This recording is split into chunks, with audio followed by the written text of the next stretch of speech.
sombras do passado.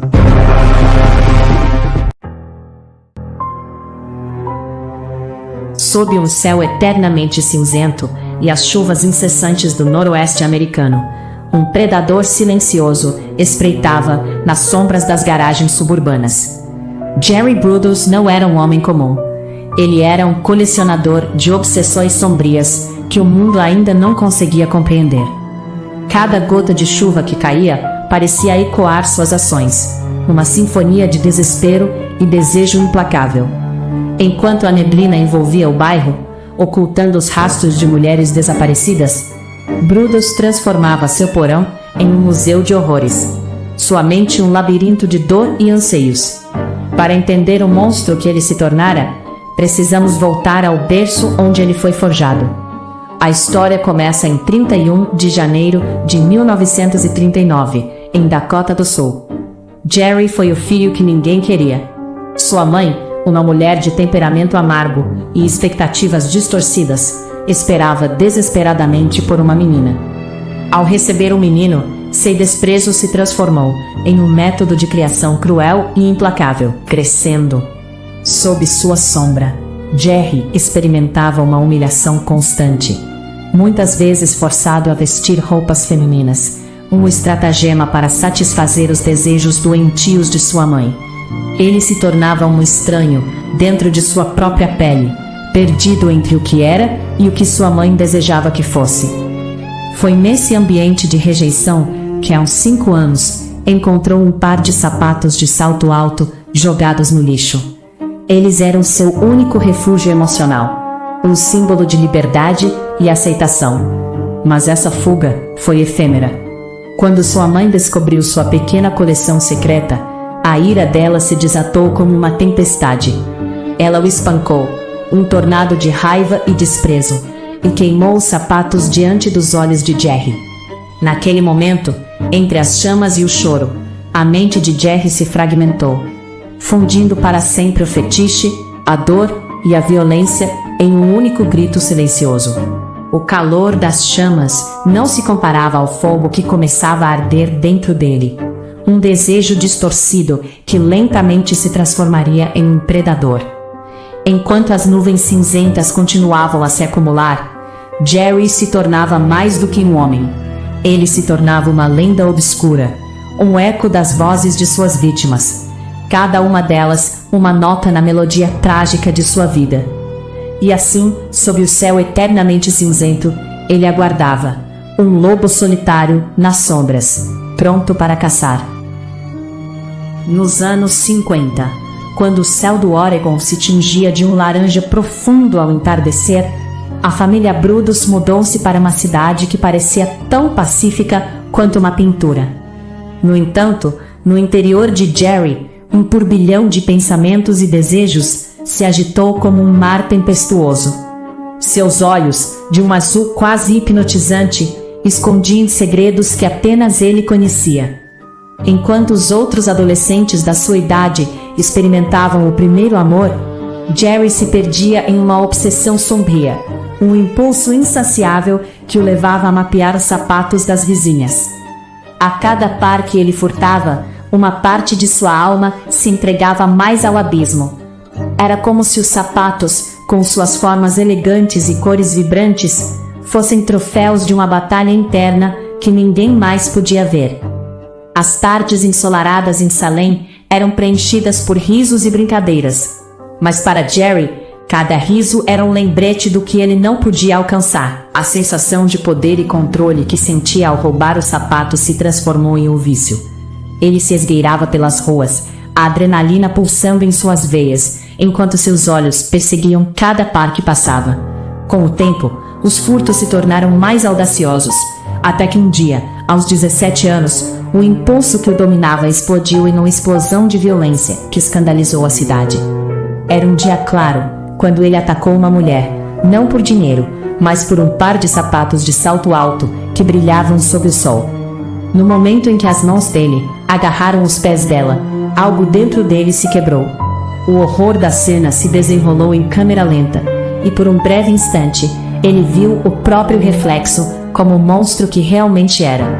O medo e a confusão nos olhos da mulher, eram como espelhos que refletiam suas próprias sombras. Jerry foi enviado ao hospital psiquiátrico do estado do Oregon, um lugar que prometia cura, mas onde os médicos o rotularam como alguém com desvios sexuais profundos. 9 meses depois, o sistema, com sua lógica impessoal, declarou Jerry curado, como se uma receita de normalidade pudesse apagar anos de tormento interior. Ele saiu do hospital com um sorriso ensaiado e a máscara de um cidadão exemplar, mas por dentro, a batalha continuava. A liberdade não trouxe mudança, trouxe apenas uma nova forma de lidar com seus demônios. Jerry aprendeu a lição mais perigosa de sua vida. Para realizar seus desejos mais sombrios, ele precisava ser invisível, camuflado entre os normais. Agora, ele vagava pelas ruas de Salem, as sombras de suas ações passadas ainda dançando atrás dele, mas com a determinação de continuar a luta contra suas próprias montanhas de desejo. A cidade, com suas fachadas agradáveis, escondia o horror que se desenrolava nas profundezas de sua alma. Jerry Brudos tornou-se um mestre da dissimulação, um artista da normalidade. Mas a pergunta permanecia: até quando ele conseguiria manter a máscara antes que seus demônios o consumissem completamente? Em 1961, a cidade de Salem parecia um quadro de tranquilidade à primeira vista. As casas apresentavam fachadas impecáveis, e os vizinhos se reuniam nas calçadas ao entardecer, trocando sorrisos e histórias sobre o dia. No entanto, para Jerry Brudos, essa aparente harmonia escondia um abismo profundo, um turbilhão de desejos sombrios que fervilhava sob a superfície. Jerry era um técnico de eletrônica talentoso, mas o que os outros viam como um hobby inocente, ele transformou em uma obsessão.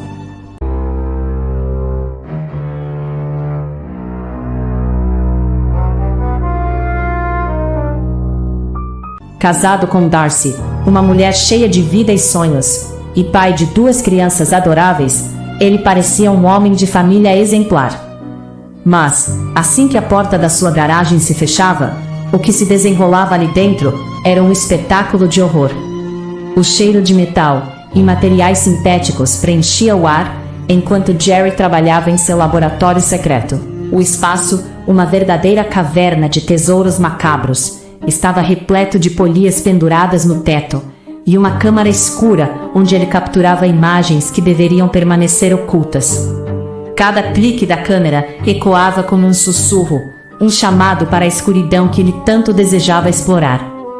Os sons da família reunida à mesa de jantar, rindo e compartilhando histórias, se transformavam em mero ruído de fundo para Jerry. Para ele, a vida cotidiana era uma fachada perfeita que escondia seu verdadeiro eu, um lado que aguardava ansiosamente pela tempestade, pela chuva do Oregon, que encobriria os gritos de sua primeira vítima. Conforme os dias passavam, o conflito interno de Jerry se intensificava. De um lado, havia a imagem do homem de família, os olhos brilhantes de Darcy e o riso inocente das crianças. Do outro, um fio de desejo incontrolável que o arrastava para o abismo. Ele lutava para manter a compostura, mas a tensão acumulava-se como nuvens escuras no céu, prestes a se transformar em um turbilhão. Finalmente, na noite de uma tempestade intensa, quando os relâmpagos cortavam o céu e a chuva caía sem parar, Jerry sentiu que o momento havia chegado. A adrenalina pulsava em suas veias, enquanto ele se preparava para cruzar a linha que separava a realidade da fantasia. Janeiro de 1968. Uma noite fria em Portland, Oregon.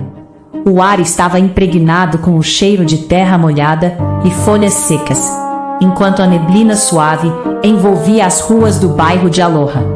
Linda Case Lawson, uma jovem de apenas 19 anos, caminhava resolutamente, o som dos seus passos ecoando nas calçadas silenciosas, repleta de enciclopédias pesadas em uma das mãos. Ela batia de porta em porta, determinada a garantir seu sustento. Linda sonhava em um dia escapar daquela rotina. Mas por ora, sua determinação a mantinha focada em vender livros e fazer uma diferença em sua vida. A noite avançava e o céu estava coberto de nuvens escuras, como se o universo estivesse retendo um segredo sombrio. Ao bater à porta de uma residência comum, Linda mal sabia que estava prestes a cruzar o limiar de um pesadelo. Um homem alto, de aparência técnica, abriu a porta. Seus olhos eram frios, mas sua voz era calma e convidativa quando ele disse: "Entre, por favor. Preciso pegar meu talão de cheques na garagem." A confiança de Linda era inabalável. Afinal, ele parecia cordial, quase educado, e ela estava habituada a confiar nas pessoas. Ao seguir o homem para a garagem, o ar se tornou mais frio, e uma sensação de desconforto começou a se instalar em seu estômago. O espaço era escuro e claustrofóbico, repleto de ferramentas e objetos estranhos que contavam a história de uma vida isolada. No entanto, o que aconteceu em seguida foi um golpe brutal na inocência.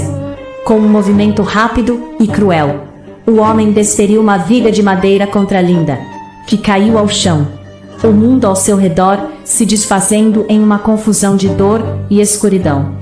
Antes que ela pudesse gritar, ele finalizou o ato de violência com as próprias mãos, um predador em busca de um troféu. A garagem, que por um breve momento parecia um lugar comum, se transformou em um cenário de terror. O agressor não buscava apenas matar, ele desejava colecionar. No silêncio opressivo que se seguiu, ele amputou o pé esquerdo de Linda, guardando-o em seu freezer pessoal, entre outros horrores. E que havia começado como uma busca por uma vida melhor, se tornara um pesadelo sem fim. A história de Linda Case Lawson não terminaria ali. O corpo de Linda foi levado até a ponte Wilsonville, sua essência se fundindo com as águas geladas do rio Willamette.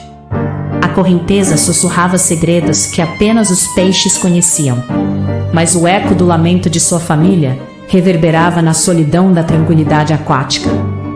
Por mais de um ano, o tormento do desaparecimento consumia sua família, cada dia se arrastando como as folhas secas na beira do rio, sem respostas e sem alívio. Os pais de Linda, Walter e Marlene, eram pessoas comuns, mas a dor os transformou em sombras de si mesmos. Walter, um ex-marinheiro, passava as noites olhando as estrelas, como se pudesse encontrar sua filha em alguma constelação distante. Marlene, uma mulher de coração forte, costumava cantarolar para acalmar a mente inquieta. Mas agora, sua voz se perdia na escuridão, sufocada pela incerteza. Enquanto isso, a polícia de Oregon lutava contra a interminável espiral de frustração. Sem pistas, sem corpo e sem suspeitos, eles se viraram para o vazio. Eventualmente, em uma manhã envolta em névoa, uma luz brilhou em meio à escuridão. Um pescador, enquanto lançava suas linhas, encontrou um colar que pertenceu a Linda, presa entre as pedras submersas. O coração de Walter disparou ao ver o brilho familiar, como uma estrela cadente que atravessava seu universo. A polícia foi chamada, e o colar levou-os a novos indícios, uma nova esperança. Com a determinação renovada, a família de Linda se uniu, encontrando força nos laços que foram testados, mas nunca quebrados. E enquanto as águas do rio Willamette continuavam a fluir, elas começaram a revelar suas verdades, e a família Slauson começou a vislumbrar um caminho de cura, onde a dor poderia finalmente se transformar em memória e amor eternos. Afinal, até hoje, as águas do rio guardam segredos, mas a força do amor pode iluminar até mesmo os recantos mais obscuros.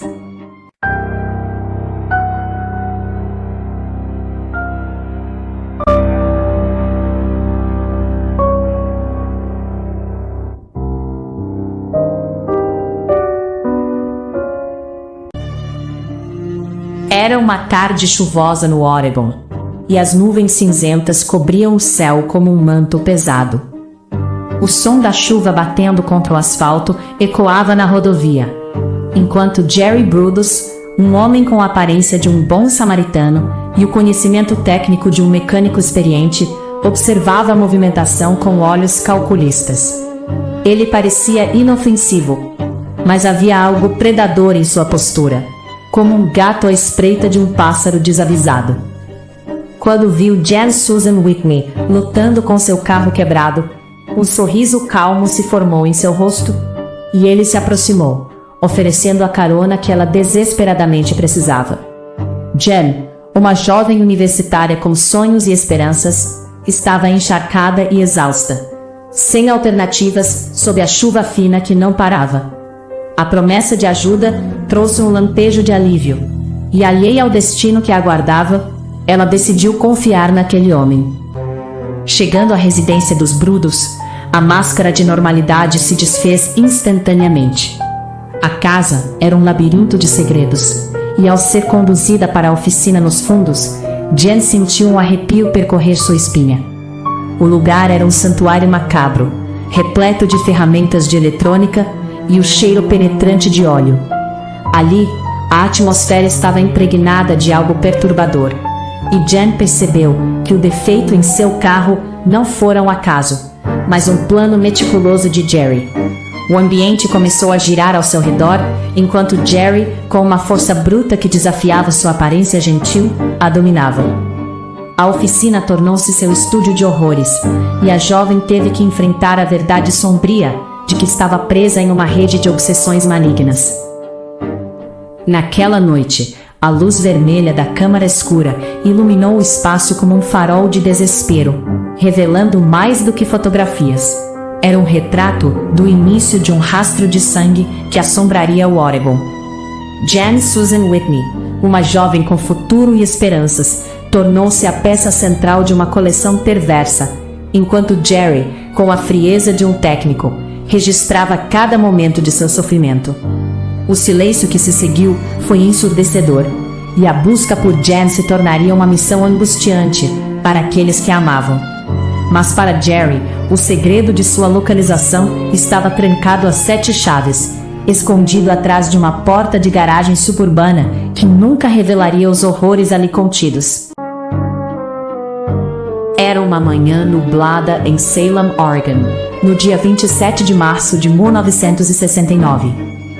O ar estava impregnado com o cheiro de terra molhada e a promessa de chuva, enquanto a jovem Karen Elena Sprinker, uma estudante universitária de 18 anos, estacionava seu carro no centro da cidade.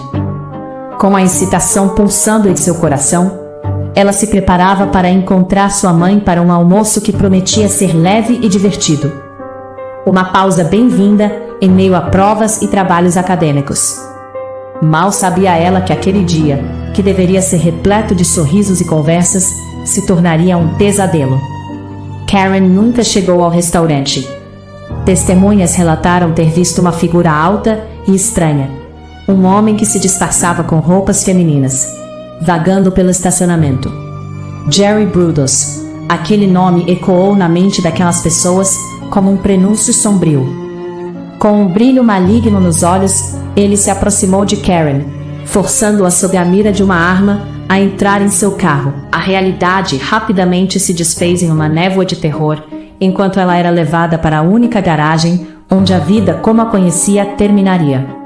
Dentro daquela garagem, o ambiente era sombrio e sufocante, impregnado com o odor de óleo e metal. A máscara de Brudos caiu, revelando um ser que se alimentava da dor alheia.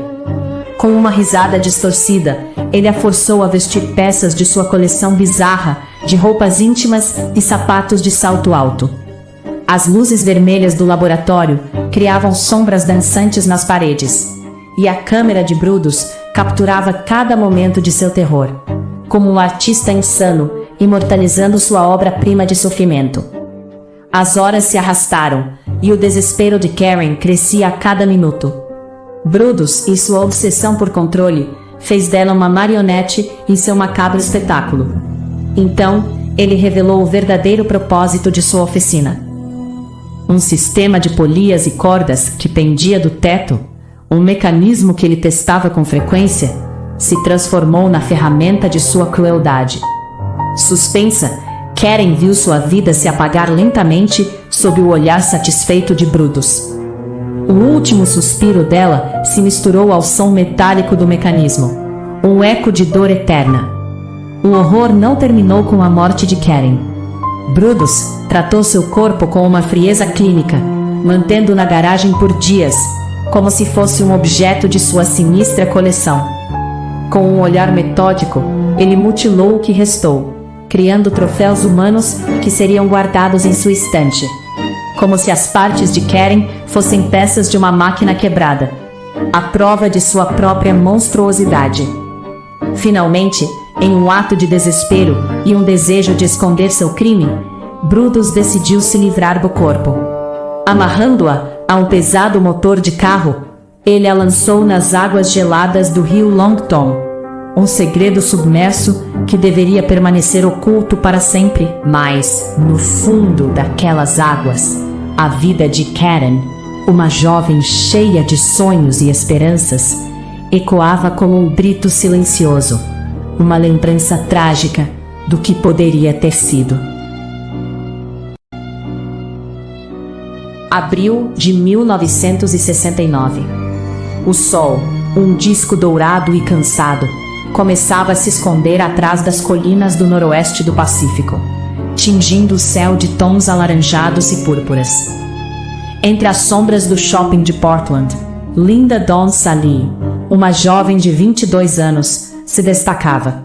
Seus sapatos de salto alto, reluzentes sob as luzes fluorescentes, eram um símbolo de sua vivacidade e determinação. Mas, naquela tarde fatídica, esses mesmos sapatos atrairiam a atenção errada, a do predador Jerry Brutus. Brutus, um homem cuja frieza se escondia atrás de uma fachada de normalidade, era conhecido por sua habilidade em manipular a confiança das pessoas. Com um sorriso que disfarçava a malignidade, ele se aproximou de Linda, usando táticas de autoridade. A inocência da jovem a levou a seguir o homem até o seu veículo, sem suspeitar do terror que a aguardava. Na garagem em Salem, a atmosfera era pesada, quase palpável, como se o ar estivesse saturado de medo e desespero. Linda foi forçada a posar para fotografias, enquanto Brutus, em um espetáculo grotesco, exibia seus troféus anteriores, as lembranças de seus crimes passados. O horror psicológico que ela experimentava era insuportável, e enquanto ele a estrangulava com uma frieza técnica, algo inusitado aconteceu. Um erro inesperado. Brutus, em sua pressa, deixou um rastro físico, um detalhe que poderia mudar o curso de sua narrativa sombria. Após cometer seu crime, ele descartou o corpo de Linda no rio Long Tom, como se fosse um simples objeto.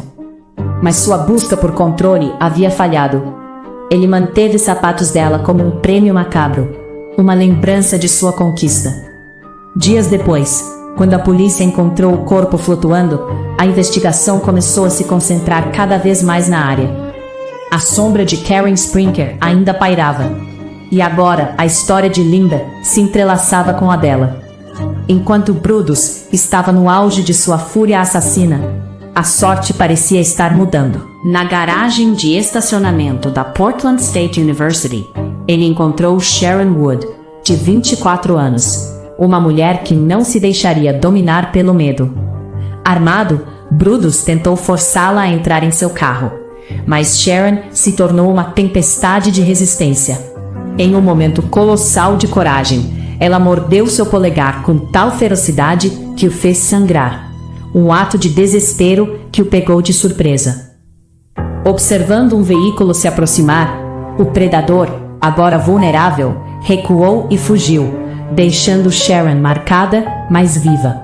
No dia seguinte, outra jovem, Gloria Smith, de apenas 15 anos, também escapou das garras do assassino em Salem, ao repelir suas tentativas de atraí-la. Os relatos dessas mulheres, unidos à descrição de um homem alto dirigindo um Volkswagen Guia verde, começaram a traçar um perfil do assassino do fetiche.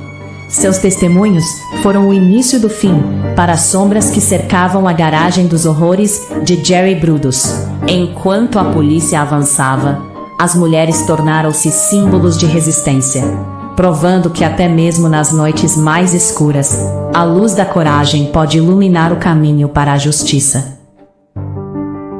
Em uma manhã cinzenta de maio de 1969, o rio Long Tom murmurejava suavemente, mas as águas tranquilas escondiam um mistério sombrio. Enquanto dois pescadores lançavam suas linhas, sem saber que o que encontrariam mudaria suas vidas para sempre. A luz filtrada pelos galhos das árvores dançava na superfície da água, mas logo se tornaria testemunha de um horror indescritível.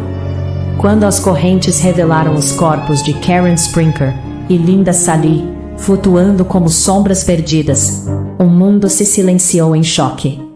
Ambas estavam amarradas a pesados motores de carro, um detalhe que não apenas horrorizou os peritos, mas também desenhou a imagem de um homem meticulosamente frio. Um homem que acreditava ser invisível e que, em sua mente distorcida, andava entre eles sem ser notado. Jerry Brudos, um nome que logo se tornaria sinônimo de terror. A polícia de Salem, em busca de pistas, começou a traçar o perfil de um homem com conhecimento mecânico e um coração negro. A descrição de um Oldsmobile 1968 de cor escura, visto à noite nas proximidades do rio, reverberava nas mentes dos investigadores. O vento sussurrante parecia chamá-los, levando-os a cruzar dados de registros de propriedades com históricos de crimes. E assim, o nome de Jerry Brudos saltou das páginas amareladas dos arquivos. Um eco de seus próprios demônios. Um jovem que anos antes fora internado por roubo de sapatos. Agora o homem que transformara sua obsessão em algo mortal. No dia 25 de maio, a atmosfera estava pesada com a expectativa de revelações trágicas, quando o FBI e a polícia local se dirigiram à casa de Brudos. A batida na porta ressoou como o prelúdio de uma grande sinfonia de horror. O que encontraram em sua garagem transformou a suspeita em um pesadelo vívido. Sob a luz fluorescente, centenas de sapatos de salto alto estavam empilhados em compartimentos secretos, como troféus de um caçador insaciável. Mas o que verdadeiramente chocou os investigadores foram as fotografias, imagens meticulosamente documentadas de suas vítimas, capturadas em momentos de agonia e submissão. Brudos, em sua arrogância alucinatória, não apenas cometera crimes, ele também decidira arquivar cada segundo de seu mal. Diante da revelação, a máscara de bom vizinho que Jerry usava caiu por terra. A fachada de um homem comum foi destruída, revelando um monstro que habitava sob a superfície. As vozes dos pescadores ecoavam em sua mente, misturando-se com os sussurros da comunidade que acreditava conhecer seu vizinho.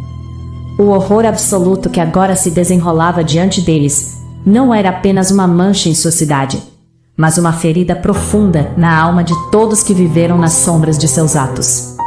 Assim, na escuridão que seguia o clímax de uma história de terror, uma nova luz surgiu.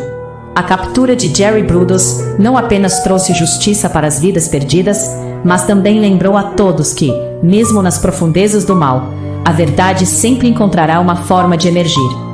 O rio Long Tom, mais uma vez, recuperaria sua serenidade, mas as águas continuariam a refletir a luta entre o bem e o mal, eternamente.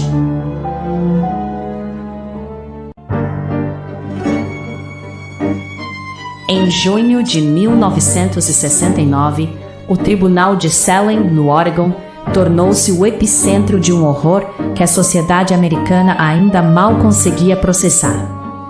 O ar estava carregado de tensão, e o silêncio que pairava sobre o tribunal era quase palpável, como uma sombra que se estendia muito além das paredes de madeira desgastada. Jerry Brudos, um técnico de eletrônica, e até então um pai de família conhecido por sua natureza tranquila, sentou-se no banco dos réus, com as mãos trêmulas sobre os joelhos. Seu olhar perdido refletia a confusão que habitava sua mente, uma mistura de desespero e uma frieza calculada. A defesa tentou o último recurso, a alegação de insanidade mental. Um advogado de terno escuro, com uma voz suave como seda, tentou resgatar os traumas da infância de Jerry e a negligência do sistema que o cercou na década de 50. Mas à medida que as palavras se desenrolavam, o júri não via um homem doente. Eles viam um predador meticulosamente planejando suas ações, com um sorriso disfarçado. A sala estava cheia de olhares desconfiados e murmúrios abafados, enquanto o fedor do medo e da incredulidade permeava o ar.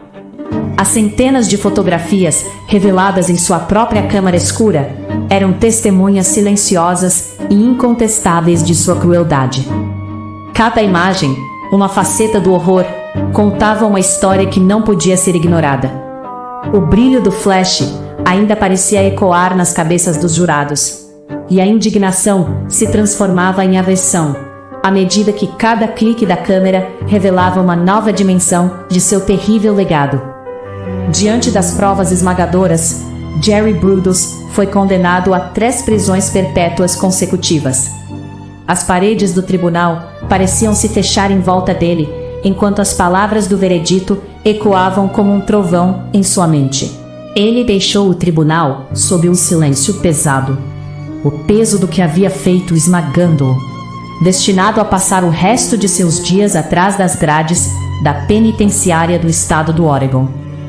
Enquanto caminhava para a saída, os olhares de reprovação e horror dos presentes o seguiam como sombras persistentes. A vida que ele conhecia havia desaparecido, e a verdade era implacável. Ele era um monstro que havia aterrorizado suas próprias vítimas. A criatura que se escondia sob a superfície tranquila de um lar, consertando o rádio da família, enquanto algo muito mais sombrio pulsava em seu interior. Jerry Brudos morreu na prisão em 2006, levando consigo segredos que talvez nunca sejam revelados, mas deixando uma lição sombria. Às vezes, o monstro não se esconde na floresta, mas na casa ao lado. Essa verdade ecoaria por gerações, um lembrete de que o mal pode habitar os lugares mais inesperados, mesmo entre aqueles que parecem ser como nós.